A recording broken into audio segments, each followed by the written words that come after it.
ইদানিং মন খারাপ হলে আর কাউকে কিছু বলি না, কারো কাছে কোনো অভিযোগ রাখি না, শুধু আকাশের দিকে তাকিয়ে একটা দীর্ঘশ্বাস ফেলি।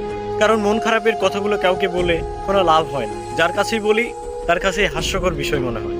আপনার দুঃখ, আপনার কষ্ট একান্তই আপনার। আপনি যখন আপনার দুঃখের কথা কাউকে বলবেন, এটা শুধুমাত্র তার কাছে গল্প মাত্র। এজন্যই নিজের দুঃখ কষ্ট সবসময় নিজের মধ্যেই রাখেন, প্রকাশ করার দরকার নেই। কাউকে বলে অযথা তার কাছে হাসির পাত্র হয়ে লাভ নেই। মেয়ে আমি, কোনো পেন্সিল না যে সবার সাথে লাইন মারবো।